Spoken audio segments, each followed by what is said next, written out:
Hello guys, welcome to my YouTube channel ask me how. आज म video बनाउँदैछु श्रम गर्नको लागि ई सेवाबाट कसरी पेमेन्ट गर्ने भन्ने बारेमा। भिडियो सुरु गरौँ। पहिला सुरुमा ई सेवा एपमा जाने, ई सेवा कसरी बनाउने भन्ने अस्ति नै भिडियो बनाइसकेछु।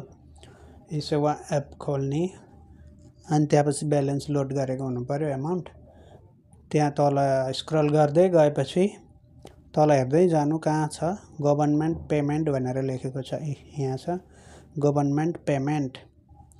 यसमा गएपछि, यसभित्र गएपछि यसमा प्रेस गर्नुहोस् अनि यहाँ तल खोज्दै जानु। यसमा छ सोसियल सेक्युरिटी फन्ड छ, फरेन इम्प्लोइमेन्ट वेलफेयर फन्ड, इन्सुरेन्समा पेमेन्ट फर फरेन इम्प्लोइमेन्ट।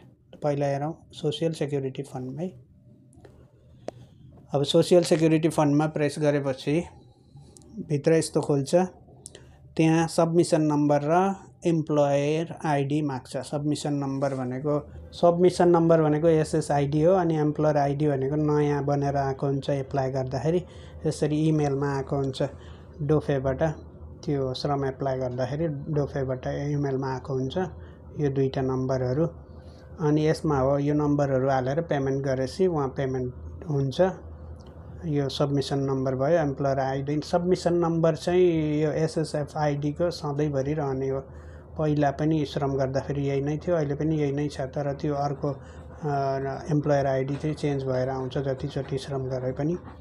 अनि अर्को आयो फरेन इम्प्लोइमेन्ट वेलफेयर फन्ड।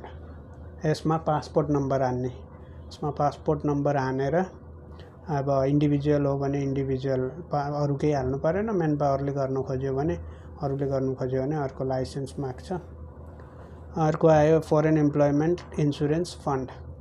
यसमा एप्लाई गर्नको लागि पहिला सुरुमा इन्सुरेन्स कम्पनी सेलेक्ट गर्ने, आफ्नो कुनमा गर्नु मन छ इन्सुरेन्स कम्पनी सेलेक्ट गरेर पासपोर्ट नम्बर हालेछ। अर्को अप्सनमा टर्म सेलेक्ट गर्ने छ, कति वर्षको गर्ने हो, 2.5 इयर्स मिनिमम हो। अनि त्यसपछि त्यो गरेर सेलेक्ट गरेर प्रोसिड गर्ने। प्रोसिड गरेपछि अर्को अप्सन आउँछ, त्यहाँ पेमेन्ट गर्ने अनि तिनटै पेमेन्ट हुन्छ।